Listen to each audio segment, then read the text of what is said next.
The best guide to the 2023 Steel Rolex Daytona Watch versus previous 116500LN version. Fans of the Rolex Daytona will want to know exactly how the 2023 Steel Rolex Daytona is different from the previous 116500LN version, i.e., what we can now call the old Daytona. This in-depth comparison will reveal the smallest nuances that make for a noticeably different impression on the wrist. The new Rolex Daytona is bigger, wider, and flashier on the outside, with a fresh dial covering up a movement re-engineered for the first time in almost a quarter of a century. As much as some like to believe that the key ingredient to Rolex's unrivaled popularity and success is hype, a big chunk of it actually comes from the long-term consistency of its collections, the ceaseless repetition of Rolex product names and design codes in the world around us, and the company's strong self-restraint when timing and performing model updates.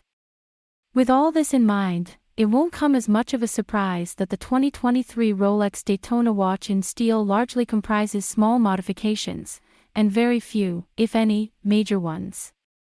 For Rolex geeks, there is plenty of fascinating stuff going on, so let us now discover how the new Daytona is different from the old. How the 2023 Steel Rolex Daytona watch case is different, or is this the super case Daytona? The new Steel Daytona is reference 126500LN, one up, if you like, from the waiting list and gray market favorite 116500LN that's been with us since 2016. Here's the first fascinating bit of Rolex Daytona watch trivia for you. On the steel case version, including the two-toned Daytona with a steel case and gold bezel, the case was actually asymmetrical. How so? The lugs on the left were designed to be wider than those on the right so as to offset the visual weight of the chronograph pushers, crown, and crown guards on the right side of the case. It's something that once you have seen you will never unsee, but you probably won't have noticed this until somebody pointed it out to you. The pointy, asymmetrical lugs stuck around until 2023 on the steel middle case Daytona watches, as well as on the 18K yellow gold Daytona with the 18K yellow gold bracelet. The thicker, symmetrical lugs were first introduced in 1993 on the leather strap-equipped 18K yellow gold Daytona and, with the aforementioned exception, these thicker lugs became the norm on the solid 18K gold and platinum case Daytona watches. The next important difference, therefore, lay in the shape of the lugs. Until the 2023 update, steel Rolex Daytona watches and two-tone versions had pointy lugs, seen to the right in the image above, a little trait that has played an important role in the refinement and delicacy of the overall steel Daytona design. By contrast, the solid 18K gold and platinum case Daytonas had flat feet to their lugs, adding considerable heft and presence to them. For 2023, all Rolex Daytona watches, including steel and two-tone models, will have the flat lugs, i.e., the one you see to the left in the image above. We'll add to this one last bit of trivia. Until 2023, precious metal Daytona models had wider case profiles. On steel, the bezel's edge reached far beyond the profile of the case, whereas on precious metal versions, the case sides had more volume to them. Again, for 2023, all Daytona watches will have the same case style, whatever the material. Those familiar with and appreciative of the carefully balanced proportions of the now previous steel Rolex Daytona will find this update to the lug design one of the more impactful changes. On the wrist, this has made the Daytona a rather more luggy watch. Although not as severe as the Maxi Case or Super Case update that the GMT Master 2 received in 2005, and the Submariner gradually between 2008 and 2010, it will nevertheless be a standout modification to the steel Daytona proportions for those who care about such things.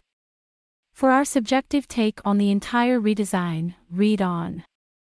Also new for 2023 is the metal frame around the Cerachrom bezel of the Rolex Daytona.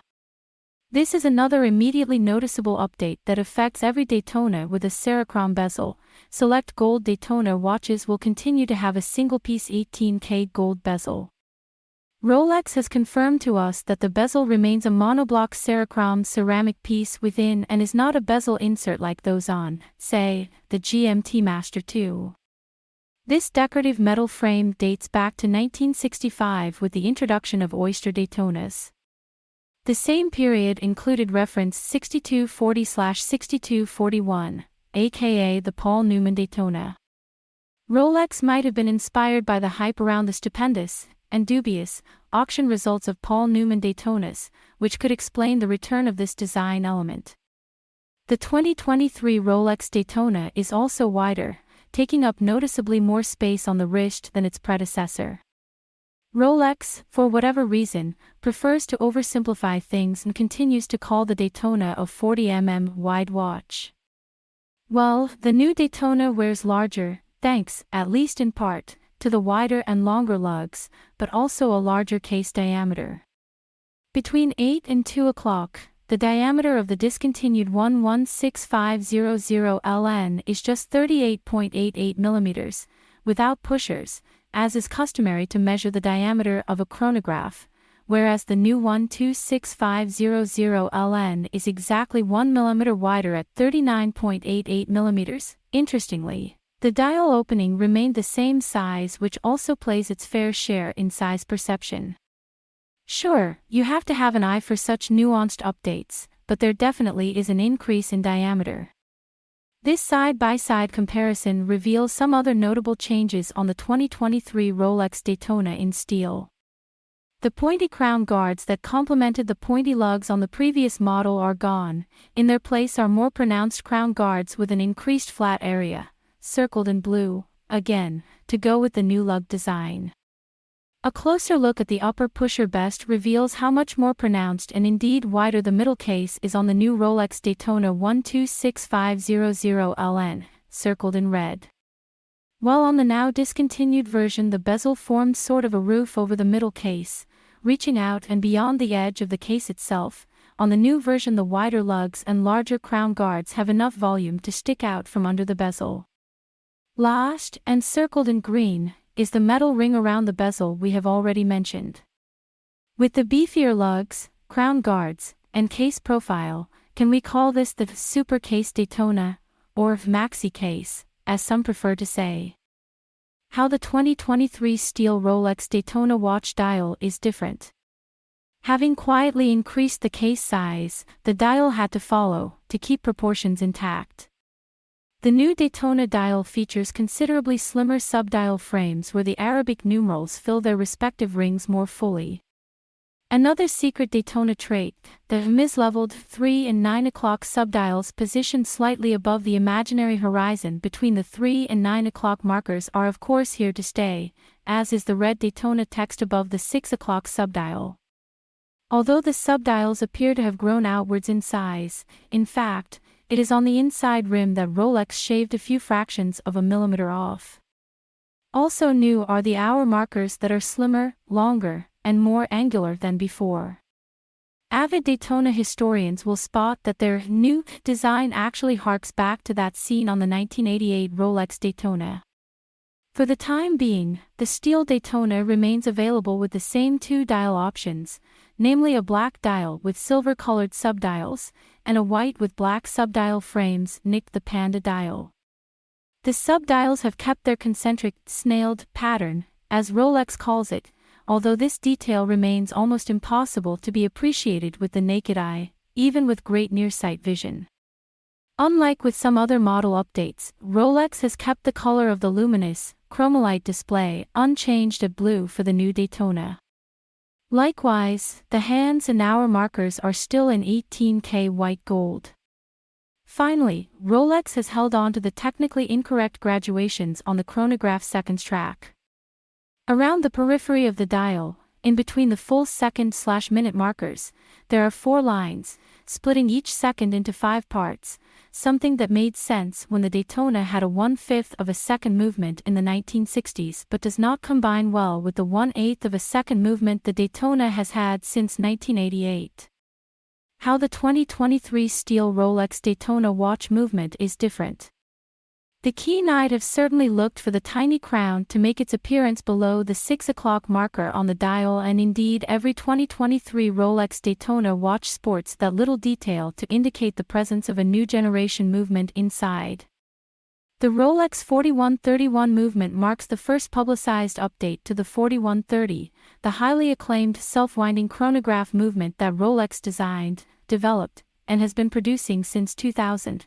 Although over the years some small, unpublicized updates have been implemented in the 4130. The new Rolex caliber 4131 remains hidden by a solid caseback on all Rolex Daytona watches other than the Platinum Daytona.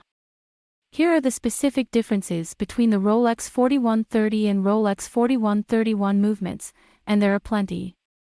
The perpetual self-winding system of the 4131 uses over twice as many ball bearings, red circle, so as to provide greater durability and an even smoother operation to automatic winding action. To be fair, the 4130 equipped Daytona is among the quietest chronographs out there. It's virtually impossible to hear the rotor's movement, even when provoked by a vicious shaking of the watch. Circled in green is the PowerFlex shock absorber, a potential upgrade from the KIF shock absorber on the 4130. Hidden in the bowels of the movement and circled in purple is the chronology escapement, Rolex's high-efficiency escapement. You can learn more about the chronology escapement in stunning detail from SJX here. The remaining changes focus on the aesthetics of Rolex's chronograph movement. The new 4131 caliber has received the Rolex Cotes de Genève striping, marked in blue, a considerable improvement over the curved brushed finish on the 4130. Rolex has made the Jean Van stripes its own by adding a polished groove between the stripes. Last, the jewels now have a golden chiton, orange, and the rotor is opened up now to reveal more of the movement and sports the Rolex crown and the chronometer perpetual text, marked in yellow, albeit, inexplicably, all of them the wrong way up. Despite the addition of the highly efficient Rolex chronology escapement, the brand makes no claims to any improvements in the performance of the 2023 Rolex Daytona. Power reserve is still quoted at approximately 72 hours, and the new Daytona is regulated to perform with the extremely strict timekeeping tolerances that apply to every Rolex watch currently produced, which is -2/+2 seconds per day. That said, the improved efficiency of the escapement might help the Daytona have its only complication, the chronograph function more accurately throughout the power reserve, and/or the power reserve will be affected less now if the chronograph is kept running the whole time. Rolex hardly ever updates the aesthetics of its movements, yet it has done exactly that in an all-encompassing manner with the 2023 Rolex Daytona and its 4131 caliber. Although see-through casebacks are exclusive to the Platinum Daytona and the new 1908 collection of Rolex dress watches for now, developing prettier movements, at long last, might just be Rolex setting itself up to soon allow a wider range of customers to appreciate this essential component of their mighty expensive new watch. In closing, our subjective analysis of the 2023 Steel Rolex Daytona.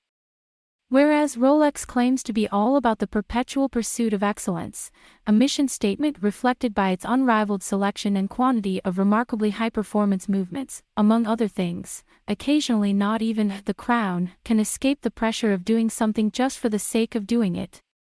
With the 2016 debut of the Steel Rolex Daytona 116500LN, perhaps not even Rolex knew what a challenge it would eventually be to try to improve upon that design and execution. 7 years later, the 60th anniversary of the collection has marked the time for that something to happen, and so Rolex was expected to face this trial head-on and somehow modify one of its finest ever designs, the 116500LN Steel Daytona. Even with all this in mind, we have to say that many of the updates to the Daytona, and especially the Steel Daytona, appear to be hard to justify modifications that represent more of a step back than forward. The asymmetrical design, the delicate shape of the lugs, case profile, and hour markers, the monoblock and unframed ceramic bezel, the perfect overall proportions of the Steel Daytona, not one of these are watch design elements that happen by chance, not at this level, anyway. And yet, All of these deliberate and calculated elements of refinement have been undone without any historical or practical justification. We'll end this segment here. Suffice it to say that we prefer the lug design, delicate case profile, cunning asymmetry, and, above all, the overall proportions of the 116500LN. But what about you? Let us know in the comments below.